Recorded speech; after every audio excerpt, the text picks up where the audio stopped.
In the headlines, the tariff war heats up. The United States slaps a stunning 50% tariff on Brazilian goods, raising alarms across global markets. But Brazil's President Lula da Silva standing firm.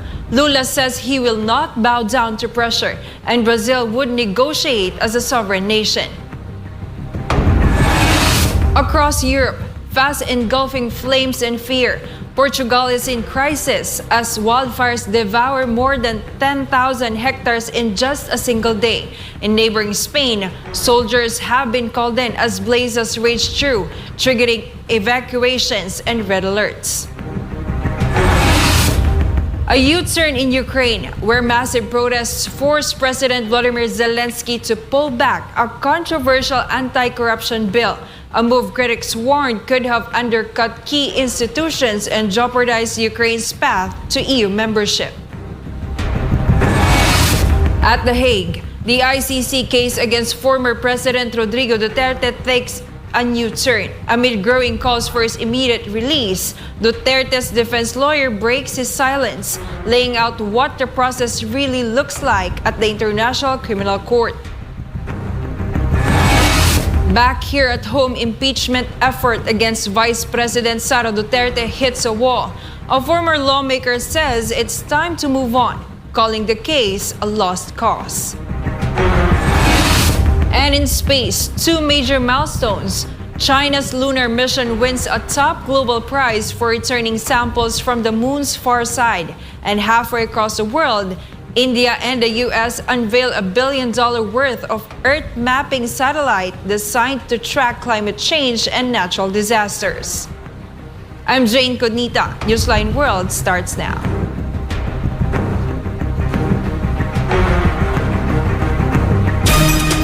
Raging wildfires are sweeping across parts of southern Europe, triggering mass evacuations, military deployments, and red alerts. In Portugal, flames have already scorched over 10,000 hectares in just one day. And in neighboring Spain, soldiers are being rushed in to help contain fast-spreading blazes in the west. More of this story from Sara Santos.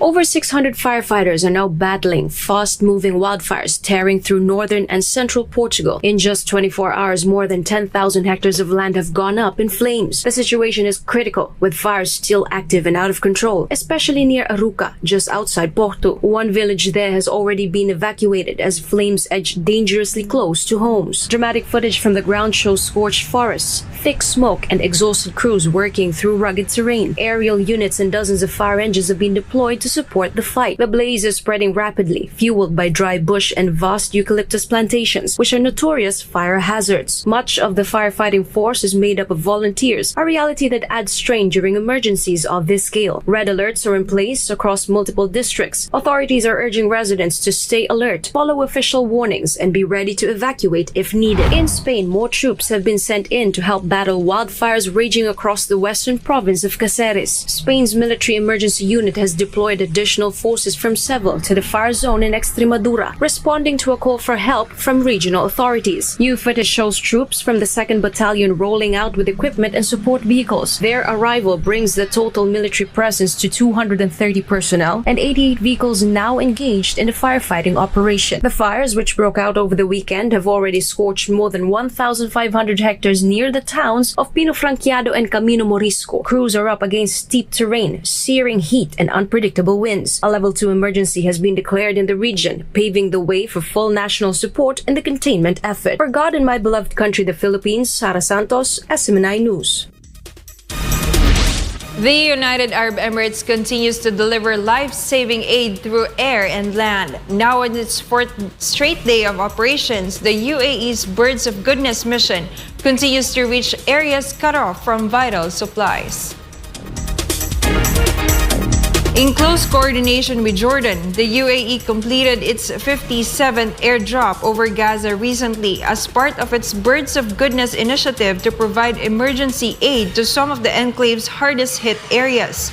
This is also part of Operation Gallant Night 3, the UAE's wider humanitarian campaign to assist Palestinians and ease the crisis in Gaza. The air mission targeted zones that remain inaccessible by land due to ongoing conflict and infrastructure damage. According to UAE's official news agency, a total of more than 3,700 tons of aid have now been dropped since the mission began, using nearly 200 specialized aircraft for precision delivery to the most vulnerable. Underground, the UAE also sent 58 relief trucks through multiple land crossings, bringing additional food and water. Work also continued on extending water pipelines from desalination plants to help improve daily living conditions in Gaza Strip. Amid growing calls for the release of former President Rodrigo Duterte from the custody of the International Criminal Court, his defense lawyer breaks silence to clarify the legal process and limitations. Here's MJ Mondihar with the details.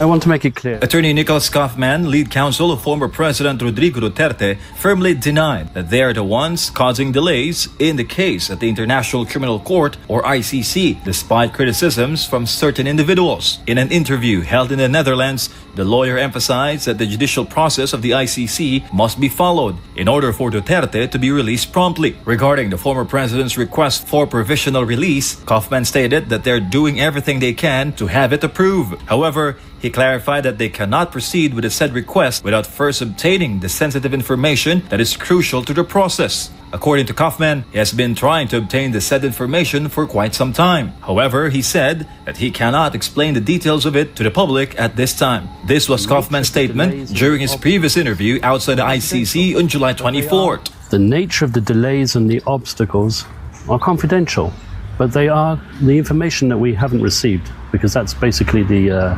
substance of our application is, in our opinion, crucial for determining an issue which could potentially bar the holding of the confirmation of charges hearing. Amid the issue, Attorney Kaufman also criticized the proposal to file a case against the government of Netherlands for its supposed role in bringing Duterte to The Hague. According to him, caution must be exercised in taking such actions to avoid further delays in the process of his client's release. The lawyer added that he has nothing to apologize for when it comes to being thorough with his work, even if it doesn't meet the pace expected by others. What matters most, he said, is that the former president fully understands each step being taken by the legal team and has given his consent to all their actions. It can be recalled that 3 senators have filed a resolution calling for the immediate return of Duterte to the Philippines.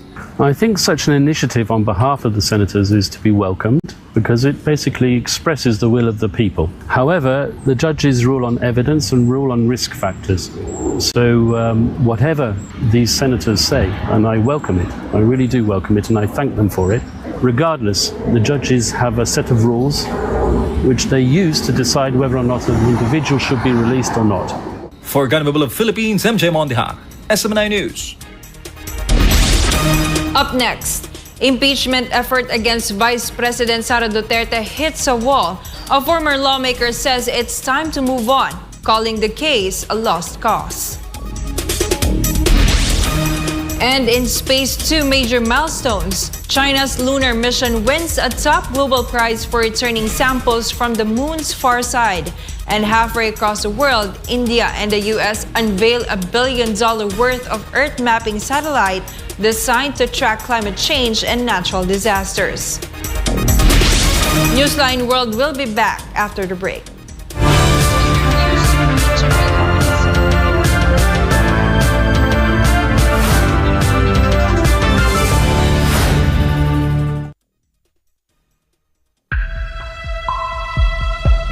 Sa kabila ng mga mas modernong kaalaman at teknolohiya, nananatiling matindi ang banta ng HIV sa Pilipinas. Pero gaano nga ba kalala ang sitwasyon? Ang HIV o Human Immunodeficiency Virus ay isang sakit na sumisira sa immune system ng katawan. Ngunit tandaan, hindi ito nakukuha sa simpleng pakikisalamuha. Hindi mo agad mararamdaman, pero unti-unti nitong pinapahina ang katawan.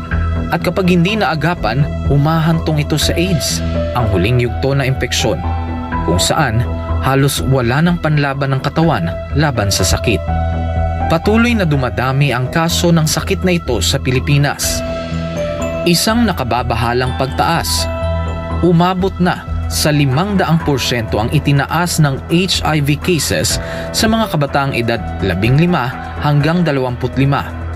Ayon mismo sa Department of Health, 56 na bagong kaso ang naitatala kada araw sa bansa mula Enero hanggang Marso 2025.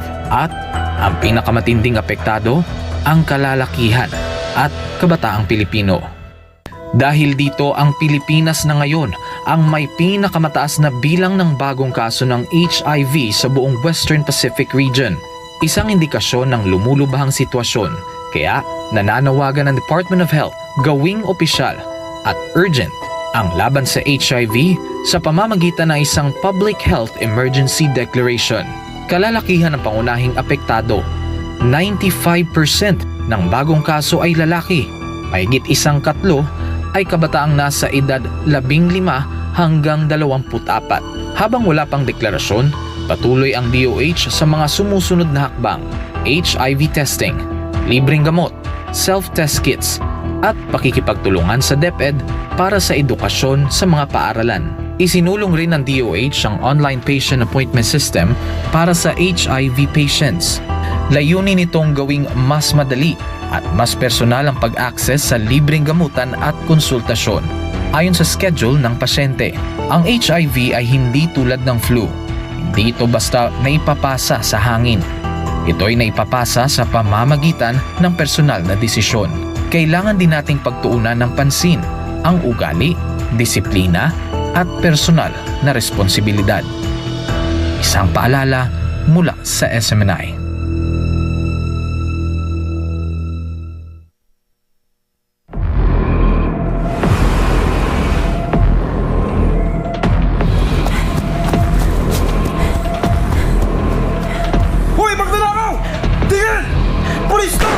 Hala, magnanakaw! Magnanakaw! Magnanakaw! Uy, magnanakaw! Magnanakaw! Magnanakaw! Ano kayang gagawin ko? Ipamimigay ko yung konti para tumigil sila sa pag-iingay. Pare, magnanakaw, namimigay ng pera. Eto ang sayo. Wow! Ang bait ng magnanakaw! Eto naman sayo. Kuya, yung eto share ko! Huwag ka nang maingay. Eto pa. Tama na yan. Nakikipalato lang kayo eh. Huwag nang maingay.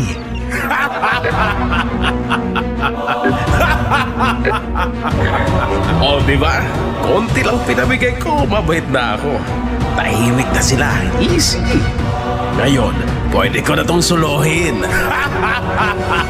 Masaya ang mga tao, pero tama po ba ito? Di po ba ang nakikinabang sa magnanakaw ay kasabwat ng magnanakaw? Ikaw, kinukonsenti mo ba ang legal na korupsyon?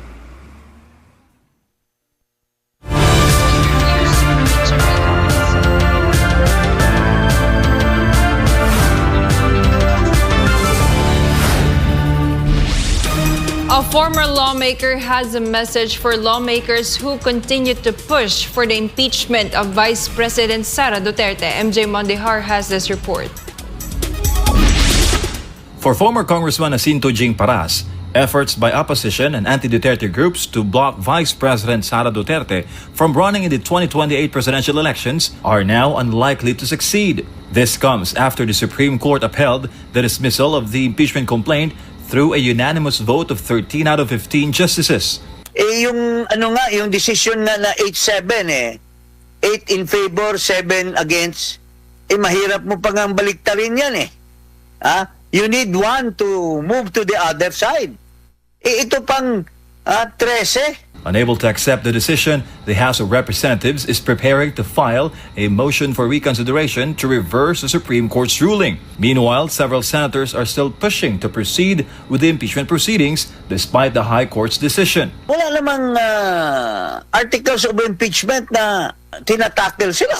Kasi sabi ng Supreme Court, yung fourth impeachment is invalid in violation of the Constitution. So, anong ililitis ng Senado? Paras advised them to move on, saying the impeachment issue is now already dead. So, the natural cause is, or the natural tendency is for them to move on and set aside the issue of impeachment. According to the Supreme Court, another impeachment complaint against VP Sara may not be filed until February 6, 2026. But for Paras, it would no longer be practical, and it's unlikely that anyone in Congress would pursue it. And if someone does, he insisted that the case is already stale and will not gain support from lawmakers. Parang sinasabi mo, yung pagkain, mayroon kang pumunta ka sa restaurant na sobra yung order mo, nag-take home ka, naiwanan mo sa kotse the next day, pwede mo pa bang, ang tanong dyan, pwede mo pa bang kainin? Panis na yon. So ito, kagaya nito, 2026, pwede mo pa bang i-file yan? Panis na yan? For God of Philippines, MJ Mondihar, SMNI News. Right, President Ferdinand Marcos Jr. tackling the energy sector in his fourth State of the Nation address. Experts say that the administration has still failed to address the root cause of high electricity prices, which is the continued reliance on imported coal and fossil fuels. Sheena Torno explains why experts warn this path favors the powerful few and risks the future of the nation. President Bongbong Marcos' fourth State of the Nation address highlighted issues confronting the energy sector. He says electricity is expensive, power interruptions are frequent, and service remains inadequate. But experts said that such descriptions are meaningless if they do not strike at the root of the problem, the country's dependence on imported fossil fuels and coal. In his SONA, President Marcos proudly shared the plan to light up 4 million households within the next 3 years. Sa susunod na 3 taon, halos 200 planta ang ating tatapusin. Ito ay may kakayahan magpailaw sa 4 na milyong kabahayan o sa mahigit na 2,000 pabrika sa halos 7,000 tanggapan at negosyo. But according to experts, this plan may lead to even more serious problems in the future, especially in terms of environmental and economic impact. Economist and Ateneo de Manila University Professor Dr. Leonardo Buch-Lanzona warned that the continued use of coal contributes to flooding and worsens the effects of climate change. We need to limit our dependence on coal energy because it's actually the reason why we have a lot of this flooding as well. No? So if we're going to tie up all of these, flooding, energy, all of these environmental climate change, then it's important that we really have a program, a comprehensive program. Experts are urging the government to transition faster toward renewables. Right now, due to insufficient local supply, the Philippines still relies heavily on imported fuels, and their prices often surge during global crisis. A study by Zero Carbon Analytics and Crest warns that the expenses for liquefied natural gas imports could increase by over 500% from 2025 to 2029. That's over 200 billion pesos, and it could drive electricity bills up by 11% to 24%, making inflation even worse. Solar battery system in the Meralco franchise area is 3 pesos per kilowatt hour. No matter if there is Ukraine war, no matter if there is a problem in the Middle East, 3 pesos dire-diretso. Look at the behavior ng coal plants. On the average, from 5 pesos, it went up to 9 pesos, even 10 pesos per kilowatt hour. LNG goes as high as 12 pesos to 15 pesos per kilowatt hour, and that is all passed on to electric consumers. Kung ang generation charge sa mga bills natin is around 50%, if you do not address that, the source of electricity, talagang mananatili na mahal ang kuryente. Experts further explain that using renewable energy such as solar, wind, hydro, and geothermal is not only more affordable, but also protected from the volatility of imported fuel prices. Dr. Lanzona adds that continued reliance on fossil fuels only benefits large corporations and political dynasties. And the reason for that is simply that we have all of these corporate interests and political dynasties. Of course, in other countries, meron din silang mga political dynasties and meron din silang mga oligopolies. Pero unlike here, in the other countries, kumikita yung mga oligopolies by growing the whole economy, by making sure that everybody benefits. Dito, ang gusto nito mga political dynasties and mga corporate interests, gusto nila sila lang yung gusto nilang yumaman eh. Experts stress that there is a solution, but it requires real political will and the prioritizing of the welfare of the people over the interest of powerful few. As electricity rates continue to rise, experts are urging the government to take the transition to cleaner and more affordable energy seriously for the benefit of the great majority. For God and for my beloved Philippines, this has been Sheena Torno, SMNI News. The Anti-Red Tape Authority, or ARTA, has posted a near-perfect resolution rate in addressing red tape complaints. The agency is ramping up efforts in line with its mandate to enforce the national policy on ease of doing business. Here's this report from Creslin Catarong. In his fourth State of the Nation address, President Ferdinand Marcos Jr. acknowledged the public's growing disappointment with the quality of government services. Malinaw sa akin ang mensahe ng naging resulta ng halalan. Bigo at dismayado ang mga tao sa pamahalaan, lalo na sa mga pangunahing serbisyo.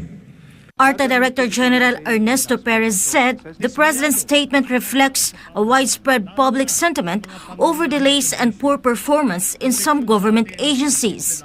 As an attached agency of the Office of the President, ARTA is mandated to implement reforms that simplify and speed up government transactions. Perez highlighted several tech-driven innovations, among them the Electronic Complaints Management System, or ECMS, a 24/7 platform powered by artificial intelligence, now integrated into the eGov.ph super app. He also introduced the ARTA Dashboard, a real-time monitoring tool that tracks the performance of government agencies and is accessible to the public and even to the President. Dito po sa Anti-Red Tape Dashboard na ating i-implement sa taong ito, lahat po ng taong bayan na mayroong reklamo, pwede po nilang gamitin itong dashboard na ito.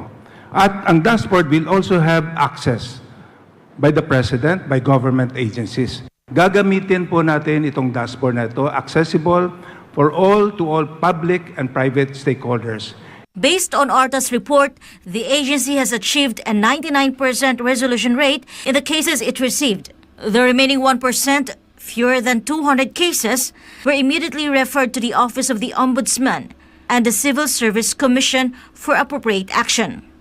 Ang ARTA po ay isang ahensya that has that unique mandate of interconnecting government agencies, that has the mandate to capacitate and enable government agencies and at the same time enforce. And we have already resolved cases. Our resolution rate is almost 99%. Among ARTA's other programs are the Philippine Business Regulations Information System, the Anti-Red Tape Electronic Management Information System, and the Report Card Survey. All of these initiatives aim to streamline and improve the delivery of public services in the country. For God and my beloved country, the Philippines. This is Creslin Catarong, SMNI News. The Albanese government is introducing new legislation to further reduce the cost of medicines under the Pharmaceutical Benefit Scheme, delivering on its promise to make healthcare more affordable for Australians. Cristal Guanco has more. Starting January 1st, 2026, Australians will pay less for essential medicines, with the maximum price of Pharmaceutical Benefit Scheme or PBS listed prescriptions for general patients dropping to just $25 Australian. That's the lowest it has been in more than 2 decades. The last time prices were this low was back in 2004. This marks a further reduction following the historic price cut in January 2023 when the cost of general PBS scripts was lowered from $42.50 to $30. The new measure represents a more than 20% decrease, expected to save Australians over $200 million annually. Since we're elected, we've delivered the largest cut to the cost of PBS medicines, and today we're going even further. Because you should be able to afford the medicine you need without worrying about the cost. Pensioners and concession card holders will continue to benefit from the existing freeze on their co-payment, which remains at $7.70 until 2030. The government has also implemented several key measures to ease medicine costs, including a 25% reduction in the number of prescriptions concession card holders need before reaching the PBS safety net, which took effect in July 2022. In September 2023, 60-day prescriptions were introduced, allowing patients with ongoing conditions to receive more medication per visit. Starting January 2025, co-payments were frozen and will no longer rise with inflation. For the first time in 25 years, this has been done. The government says the initiative is part of its broader effort to ease cost of living pressures. The upcoming legislation will also ensure pharmacists can continue discounting eligible medications even as the co-payment cap is lowered. For God and my beloved country, the Philippines, Cristal Guanco, SMNI News. China and India marked major milestones in space exploration this week. China celebrates a historic international award for its moon mission, while India and the United States marked the launch of a cutting-edge Earth observation satellite. Find out more about this with Andrea Santos. China's Chang'e 6 mission has won the 2025 World Space Award, the highest recognition from the International Astronautical Federation. The spacecraft was launched in May 2024 and successfully returned to Earth in June, carrying nearly 2 kilograms of soil and rock from the far side of the moon, a global first. The mission has been praised internationally for its scientific value and contribution to space collaboration. The award will be presented at the 76th International Astronautical Congress in Sydney this September. China plans to launch the Chang'e 8 lunar mission by 2029, with payloads from 11 countries. Its Mars sample return mission, Tianwen-3, is scheduled for 2028, aiming to bring back Martian material by 2031. In a separate milestone, the United States and India have successfully launched the NISAR satellite, a joint project aimed at revolutionizing Earth observation. The liftoff took place from India's Satish Dhawan Space Center, making a major step in global climate and disaster monitoring. NISAR is the world's first dual-frequency radar satellite. It will orbit the Earth every 12 days, capturing high-resolution data on natural disasters, environmental shifts, and land changes. The spacecraft uses technology developed by both NASA and ISRO and will operate for at least 5 years after a 90-day testing phase in orbit. The mission was the result of more than a decade of collaboration, formalized in a 2014 agreement between U.S. and Indian leadership. This is Andrea Santos, your citizen correspondent for God and my beloved country, the Philippines. Up next, the tariff war heats up. The United States slaps a stunning 50% tariff on Brazilian goods, raising alarms across global markets. But Brazil's President Lula da Silva standing firm. Lula says he will not bow down to pressure and Brazil would negotiate as a sovereign nation.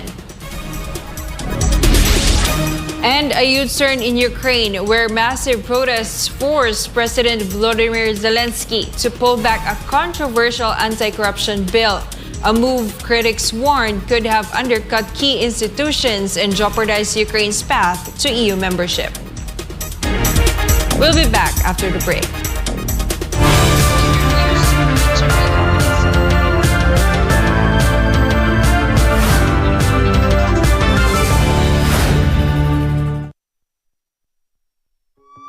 Maging ligtas, maging handa.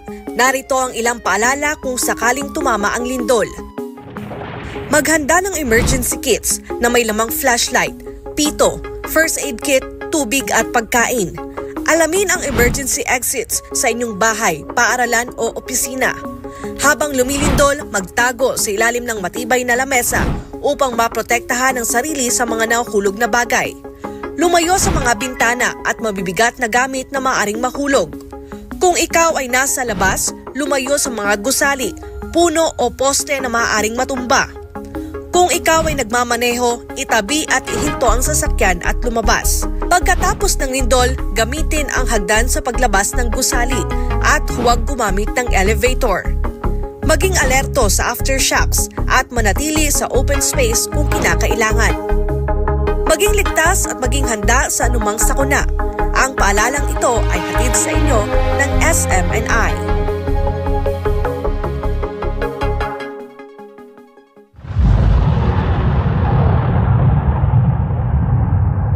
Isang digmaan na parang pelikula.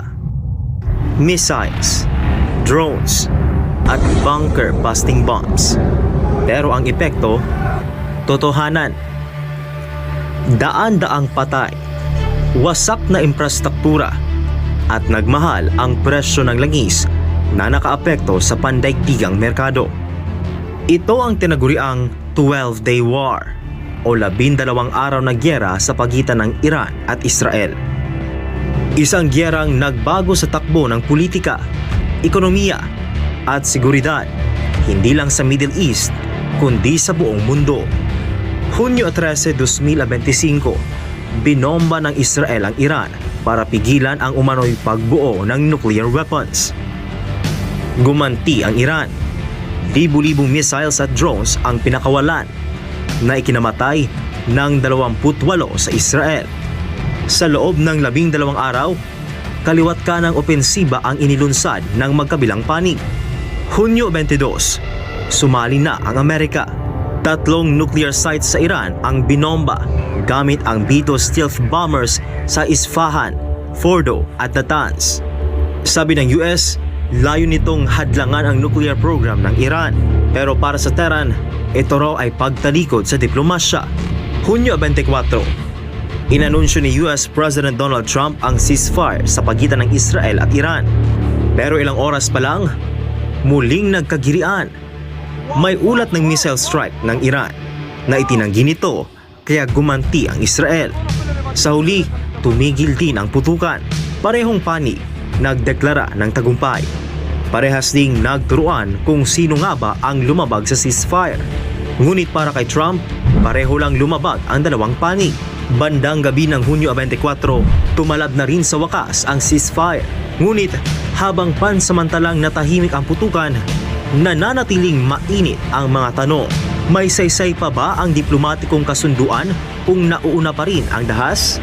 Marami ang umaasang ang tigil putukan ay simula ng mas mahinahong diskusyon.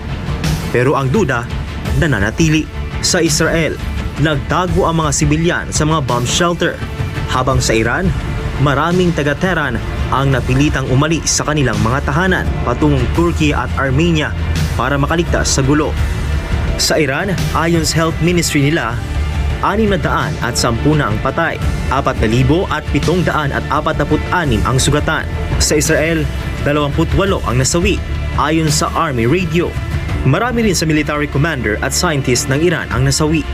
Sa Israel, umabot sa 8.7 bilyong dolyar ang kabuang gastos sa digmaan.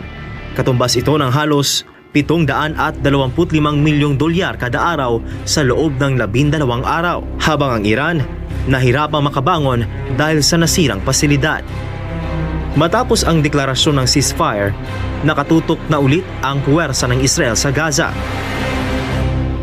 Ang Iran, walang plano na agad makipagnegosasyon sa Estados Unidos. Bagaman sinuspindi rin nito ang muling pakikipagnegosasyon sa US patungkol sa kanilang nuclear program, bukas pa rin ang pinto ng diplomasya. Tuloy pa rin ang nuclear program ng Iran na iginiit nilang para sa mapayapang layunin. Git pa nila, lalo pa raw paiitingin ang pagsulong nito sa gitna ng tensyon.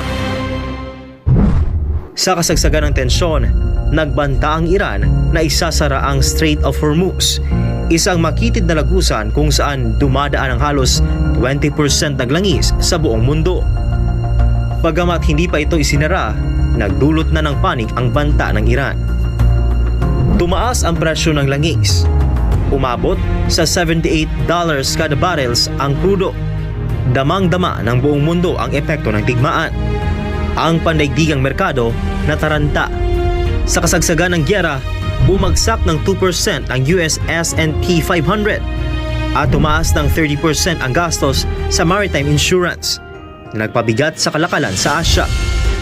Sa Pilipinas, na umaas sa imported na langis, lalong tumaas ang presyo ng gasolina, LPG at bilihin na nagpalala sa inflation.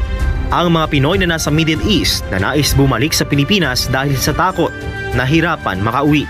Kapag tumataas ang presyo ng langis, sumasabay din ang gasto sa produksyon ng mga bilihin, kaya't ramdam ang epekto nito hindi lang sa petrolyo, kundi sa buong ekonomiya.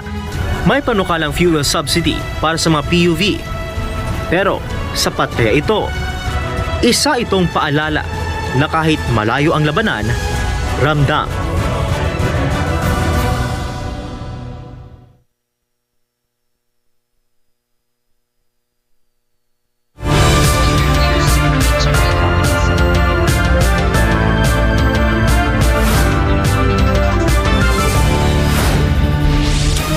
The United States slaps a massive 50% tariff on Brazilian goods, sparking global concern. But Brazil's President Luiz Inácio Lula da Silva says he's not backing down. Here's my story. Brazil is facing economic impact after U.S. President Donald Trump signed an executive order to impose 50% tariffs on imports from South America's largest economy. The measure, expected to take effect next week, is widely seen as political retaliation over the prosecution of Trump's far-right ally, former Brazilian President Jair Bolsonaro. Bolsonaro is currently facing possible decades in prison, accused of attempting a military coup to prevent Lula from taking office after losing the 2022 election. But Lula remains unafraid of the backlash. In an interview with the New York Times, Lula warned against turning U.S.-Brazil relations into a lose-lose situation, but made it clear that Brazil would not be bullied. Lula emphasized that while Brazil is open to economic dialogue, it refuses to enter talks from a position of weakness. He said Brazil will always act as a sovereign and equal player on the global stage. Lula also said he hopes cooler heads will prevail, stressing the need for balance and realism, not bravado. The Brazilian president underscored the importance of mutual respect, warning that diplomacy fails when either side grandstands or blindly concedes. However, Lula stood firm on one non-negotiable issue, the legal case against Bolsonaro. The president made it clear that justice must take its course. Não são feitas pelo governo. As acusações são feitas pelas delações de amigos generais e coronéis, sabe, de dentro do governo Bolsonaro, e a acusação é feita pela Procuradoria-Geral da República, que tem total autonomia. E, para mim, o processo tem que transcorrer livremente, sem intromissão da política nesse processo. Aqui no Brasil, a lei é para todo mundo. He also sent a direct message to Trump, urging him not to drag the citizens of both nations into political crossfire over Bolsonaro's alleged coup plot. Lula called on Trump to consider the broader consequences of his tariff decision, warning that millions of lives and livelihoods could be affected over a political grudge. This has been Jayne Codnita, your citizen correspondent for God and my beloved country, the Philippines. In Ukraine, thousands took to the streets, forcing former President Vladimir Zelensky and lawmakers to reverse course on a controversial anti-corruption law. Critics warned the bill could undermine two of the country's top watchdogs, just as Ukraine tries to secure EU membership. Prince Tripoli reports. Massive protests in Ukraine have forced President Vladimir Zelensky to backpedal. Thousands rallied on Wednesday, raising their voices against a law they say threatens the country's fight against corruption. Protesters were seen waving flags, singing the national anthem, and painting placards. Similar demonstrations erupted in Lviv, Dnipro, and Odessa. Their message: stop political interference in Ukraine's anti-corruption bodies, the National Anti-Corruption Bureau, and the Specialized Anti-Corruption Prosecutor's Office. The backlash came after lawmakers passed a bill last week, giving the president's appointee, the Prosecutor General, power over the two anti-corruption bodies. Critics said this would let top officials shut down or transfer corruption cases, undermining their independence. President Zelensky defended the original move as part of efforts to crack down on alleged Russian influence, even ordering arrests of the National Anti-Corruption Bureau just days before. But the protests only grew louder. Then came the U-turn. On Thursday, lawmakers passed a new bill that restores protections for anti-corruption institutions. European leaders had previously slammed the initial law as a major setback to democracy and threat to Ukraine's European Union membership hopes. Reporting for Newsline World, this has been Prince Tripoli, your citizen correspondent, SMNA News. Manila Mayor Isko Moreno Dumagosa is calling on the national government to let local governments take charge of operating and maintaining flood control systems. The mayor made the statement as parts of the city continue to experience flooding despite ongoing flood control projects by the Department of Public Works and Highways or DPWH. He cited the Sunog Apo pumping station in Tondo, a new facility that he said remains unused in flood-prone areas. Dumagoso added that several other pumping stations, including those in Estero de Abad, Remedios, and Padre Faura, remain idle after failing quality checks or remain unfinished. This is despite the agency having a reported 34 billion pesos budget for flood control projects in Metro Manila. Because of these issues, Dumagoso believes local government units should take the lead, arguing that doing so would ensure quicker action and clearer accountability. The OFW hospital in San Fernando, Pampanga continues to provide free medical care to overseas Filipino workers and their families. Since it opened in May 2022, the hospital has served over 200,000 patients, all that at no cost. Carla Abellana reports.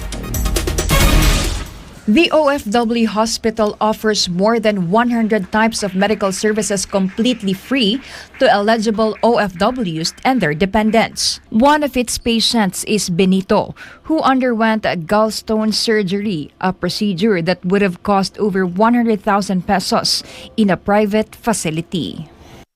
Malaking tulong, pasasalamat sa OFW hospital, lalo na sa aming mga senior. Malang gamot, dito libre. No? Kaya napakalaking tulong ang OFW sa mga beneficiary ng mga OFW. Lalo na yung uling ginawa nila na opera.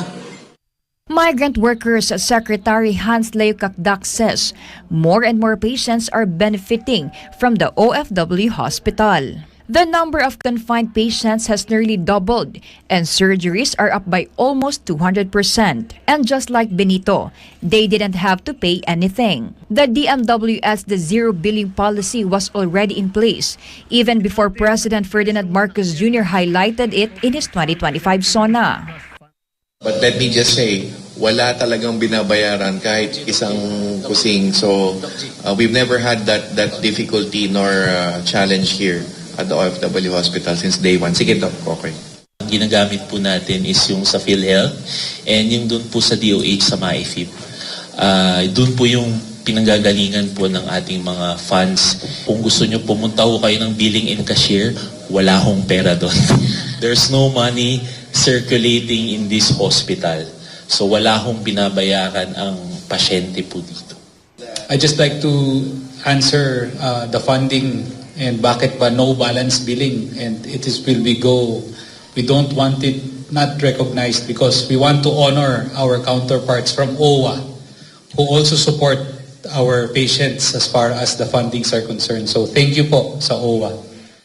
The OFW hospital, in partnership with the DMW, is also working to complete its roster of specialists to better serve OFWs and their families. So sa ngayon, meron po tayong mga iba't ibang mga espesyalista katulad po ng cardiologist, mga espesyalista sa puso, sa bato, ang ating mga nephrologists. Kapag nangangailangan po ng operasyon sa bato, meron din po tayong mga siruhano, ang ating urologists. Meron din po tayo para sa mga na-stroke natin, meron na rin po tayong available na neurologist ngayon. at iba-iba pong mga sirohana katulad ng orthopedic surgeon. Meron na rin po tayo sa ENT, yung mga nangangailangan po ng operasyon sa tenga, sa ilong, at ophthalmologist sa mata rin po. In addition to existing services, maternity care is also offered free of charge to eligible patients. For those who cannot travel to San Fernando, Pampanga, partner hospitals across the country, in coordination with the Department of Health, are ready to assist. Ang bukod sa ospital, ang direktiba ng Pangulo kina SecTed sa DOH is magtayo ng mga wings or wards sa mga government hospitals. So nagsagawa ang DOH ng ganun. And so yan ay gumagana na. So mga hospital, OFW wings in various government hospitals all across the country. Here's a look at who's eligible for free medical services at the OFW hospital. Active OFWs, OFW spouse, children of OFWs, parents of the OFW, siblings, solo parent or legal guardian of the OFW's child.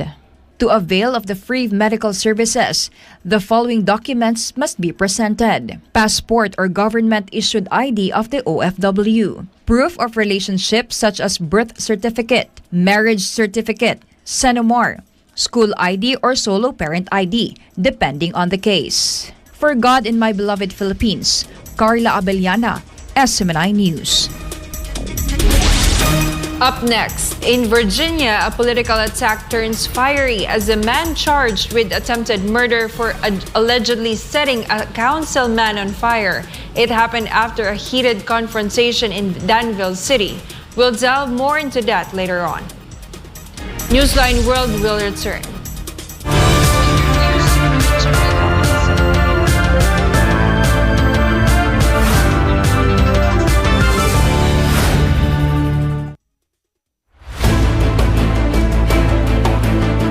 Sa tuwing bumabaha, hindi lang seguridad ang nalalagay sa alanganin, pati na rin ang kalusugan.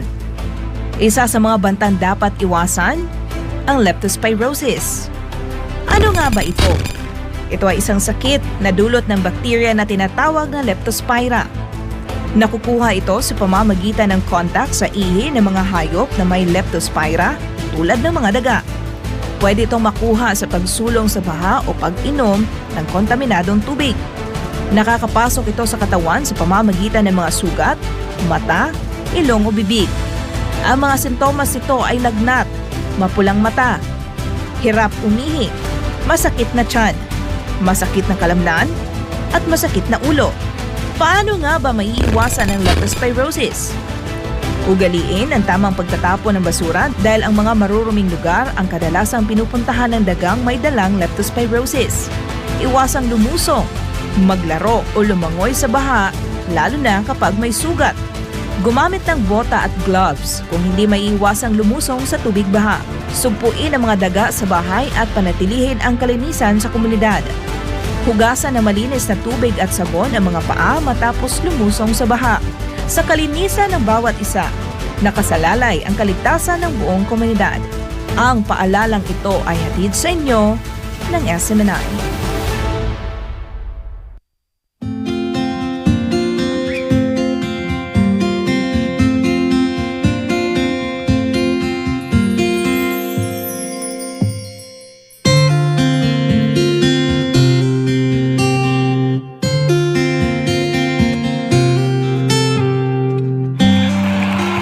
Children will grow up and bring the joy, the love, the peace, and compassion to the whole world.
2005, Pastor Apollo C. Kibuloy founded the Sunshine Philippines movement.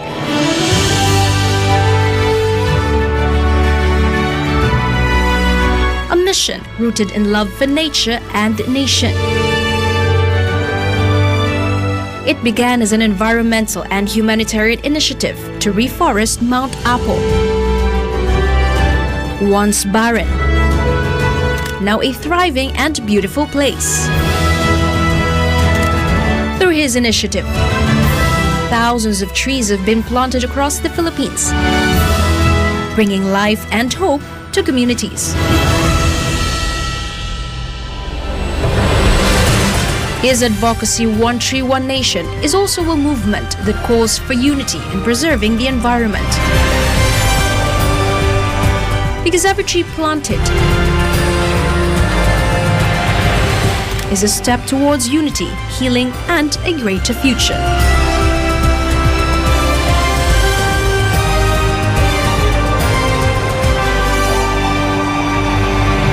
Join One Tree, One Nation.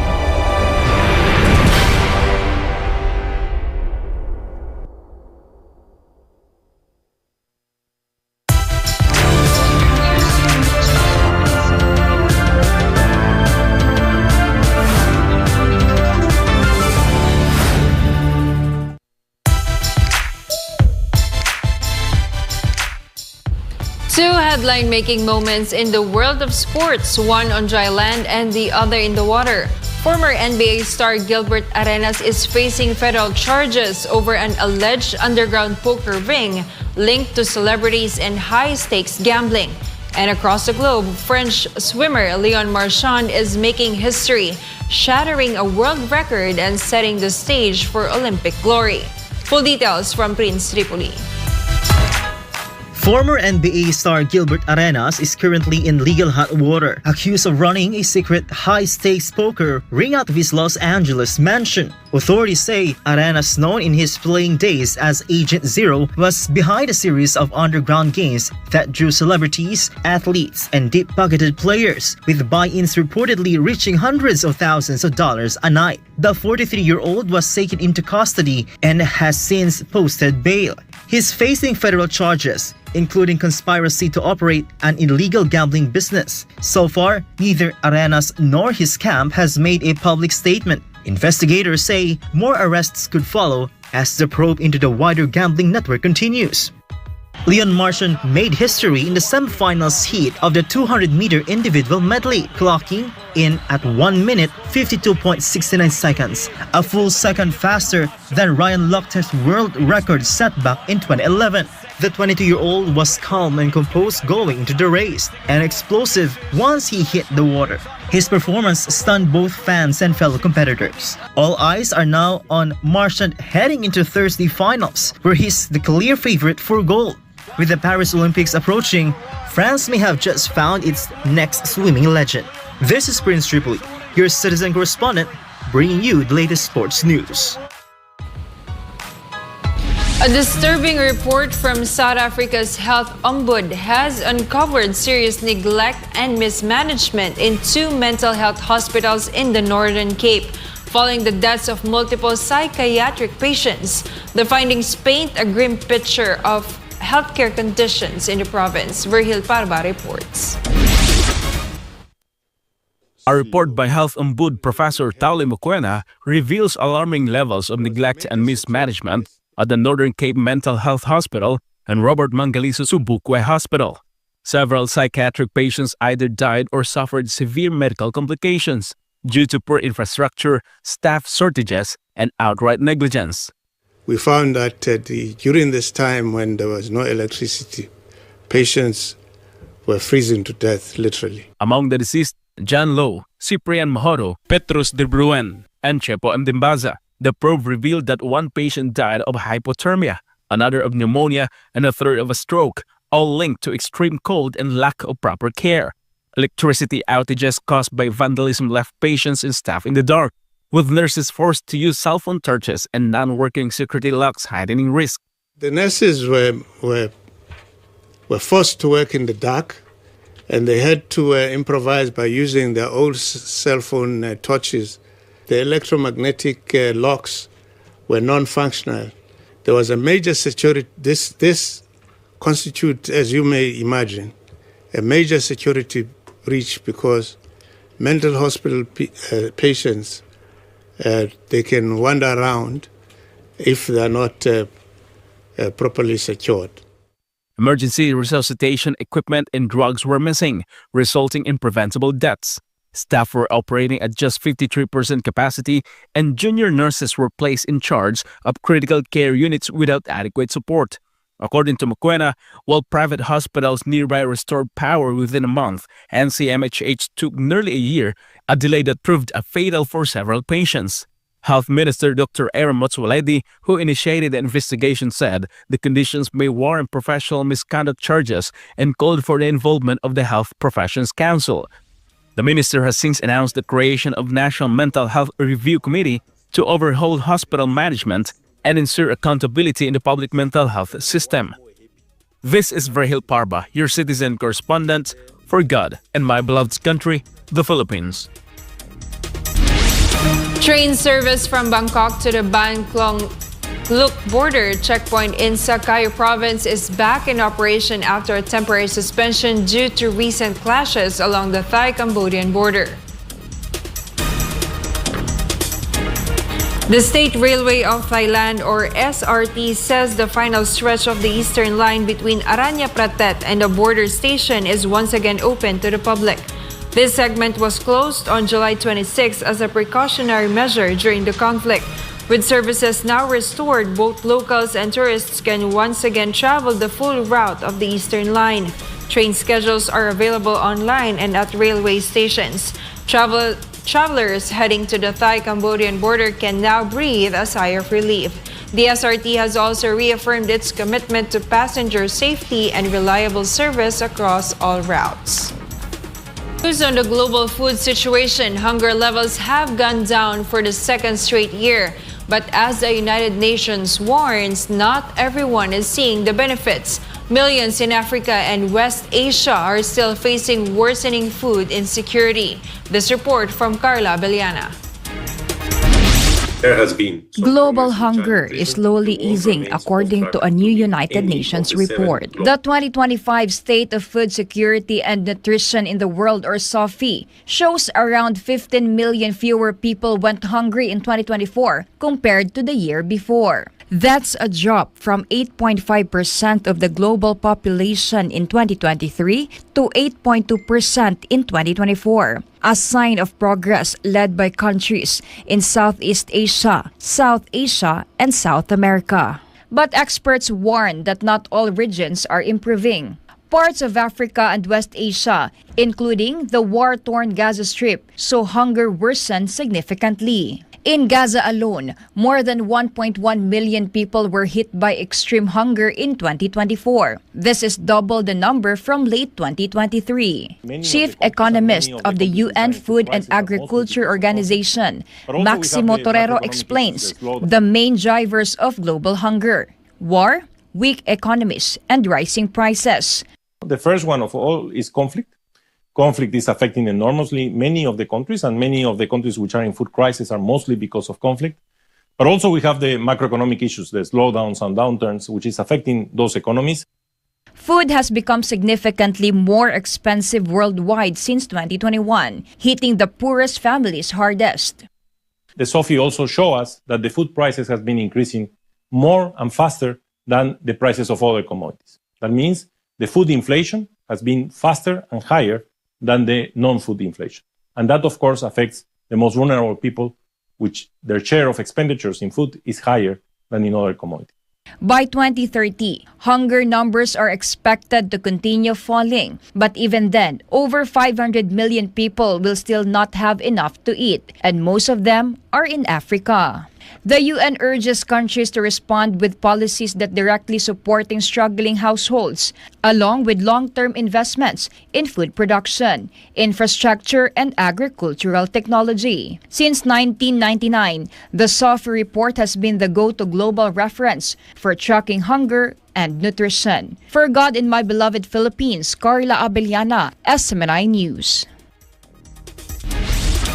A 29-year-old man was charged with attempted murder for setting a councilman on fire after a confrontation at Danville, Virginia last Wednesday, July 30. Here's my report.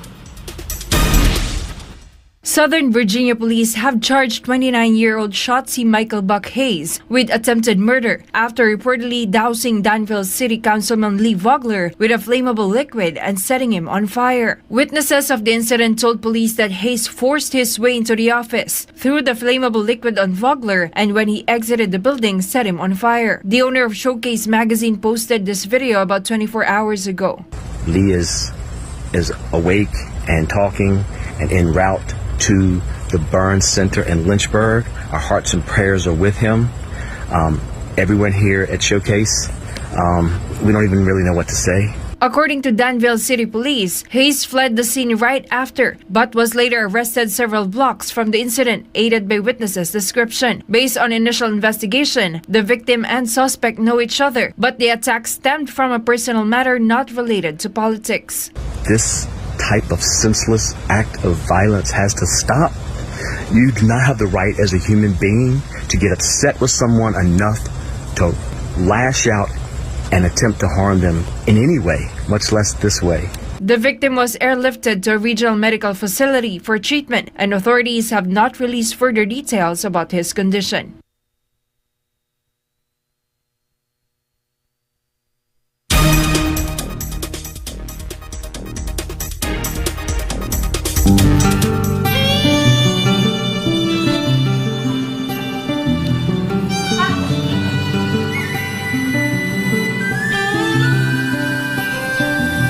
Winning and losing begin in the mind, and your mind is the womb of your faith.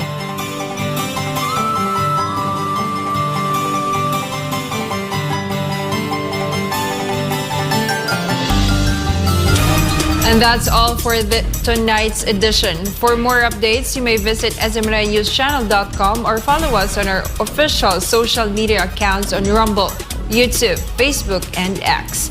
Thank you for watching, and we thank our beloved Pastor Apollo Siki Buloy, for the opportunity to be a part of this program. For God and my beloved country, the Philippines, I'm Jayne Codnita, and this is Newsline World.